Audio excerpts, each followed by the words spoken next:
Iba't ibang titulo yung mga lote na bumubuo doon sa dating titulo. Tama po yun. At yan ang 7 parsela ng lupa na ipinagbili sa inyo ni Ginang Cristina Corona. Opo. O, sige. Alright. Now, again, I go back to the lot 13-A-1, which is covered by TCT number N97119. And it states 200 square meters. Tama ho ba? Is that correct? Tama ho yun. Now, lot number 13-A-2, which is TCT number, covered by TCT number 97120,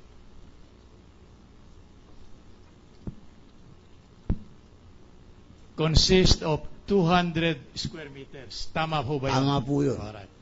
Now, again, may I direct your attention to TCT number 97121, and it states it contains an area, the lot therein described contain an area of 218 square meters. Tama po yun. Alright. Now, TCT number 97122, which covers lot number 13-A-4, consists of 225 square meters. Tama po yun. Thank you. Yung pong lot number 13-A-5, which is covered by TCT number 97123, consists of 232 square meters. Tama ho ba yun? Alright. Now, on the other hand, lot number 13-A-6, which is covered by TCT number 97124, consists of 255 square meters. Pakitingnan nga po ninyo. Tingnan nyo kung tama yun. Tama po. Thank you. Now, on the other hand, lot number 13-A-7, which is covered by TCT number 97125, consists of 327 square, 327 and 95 square meters, 95 square decimeters. Tama ho yun. All right.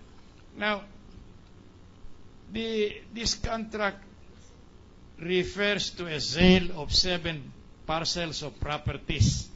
Oo. Teka muna, wala pa akong tanong.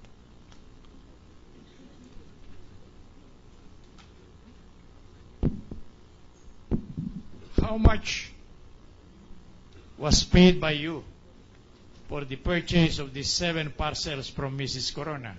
I paid 509,000. 900 something. Sige po. Hindi kayo natin din. 900 989 something. for the entire 7 property. parcels. Sandali lang. Ilang metro kwadrado yung kabuuan ng 7 titulo? It has a total area of 1,700. 5,000? 1,700. Po. Square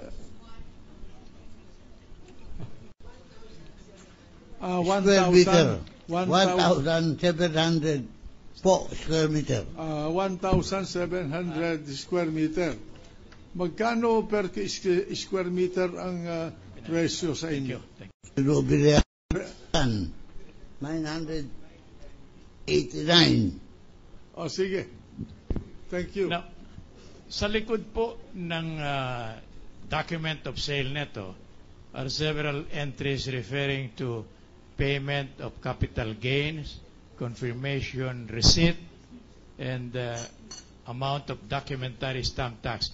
Kindly go over the same, examine it, and tell the Honorable Court, what does that represent?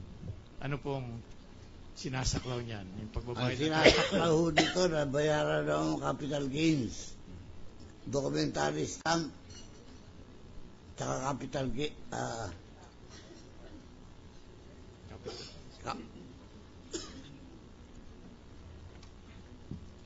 May na lahat ng capital gains ito at saka ano po. Sino po ang nagbayad niyan? Si Mrs. Cristina Rocco. Lahat-lahat. Lahat na ho yan. Now, kanino po ito pong mga titulo na nakalagay dito? Sandali lang, ano? Doon sa 900,000 gross, 509,000.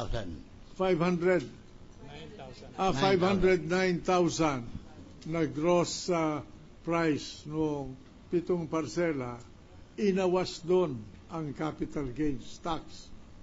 Ganun ba? Hindi ho. Siya ho nagbayad nun.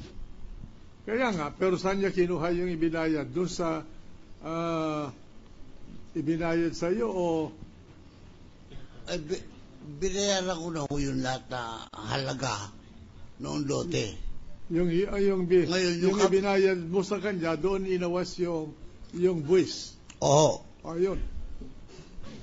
Now, since these are real properties, will you kindly tell the Honorable Court who have been paying the real estate tax? Yung pong amilyar, sino po nagbabayad? Ako ang nagbabayad ng amilyar dahil akin na ho yung property. Kailan pa po kayo simulang nagbayad ng amilyar covering these properties? From the time I got this property, 1990. 1990. All right. What documents can you show to this Honorable Court attesting to the fact that you had been paying the real estate tax? Ano pong dokumento ninyo? Meron ako mga resibo rito. Sige po. Witness going over his envelope containing the said receipts. Just a minute, Counsel. What's the purpose of this line of examination? Anyway, that was property sold already. Yes, Mrs. Corona. May I now? Yes, please. Thank you, Your Honor. The idea, Your Honor, the purpose, Your Honor, is to show that the sale is a genuine deed of sale between the seller and the buyer, Your Honor, so that any and all obligations which should be shouldered by the buyer is being shouldered by this witness, Your Honor. In other words, it is not merely a make-believe transaction, Your Honor. It is an honest-to-goodness transaction. Well, I don't think there's an issue about that. So anyway, go ahead. Ito. Yan ho ang latest receipts. Witnessing to this representation, the latest payment covered by official real property tax receipt number 070134, received from, paid by Demetrio Vicente. That's the latest. Ano pong marka nito? That is the latest payment for the year. We will request, Your Honor, that this document identified by the witness be marked as Exhibit 122. Thank you. Mark it accordingly. By the way, may I ask this question from the prosecution? Are you disputing the validity of this transaction where 7 parcels of land was sold by Cristina Corona to Mr. Vicente? Yes, Your Honor, there is an issue with respect to this transaction, and that will be pointed out during our cross-examination. All right, go ahead. Thank you. Minarkahan na.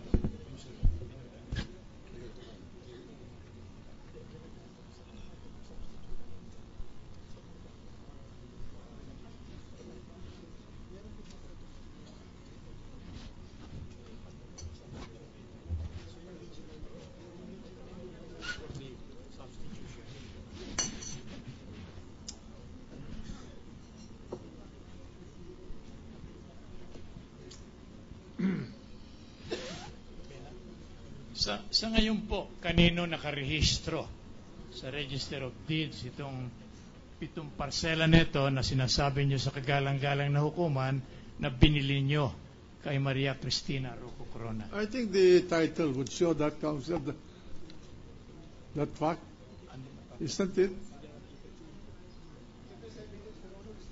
Well, anyway, the witness may answer, in order not to delay the proceedings.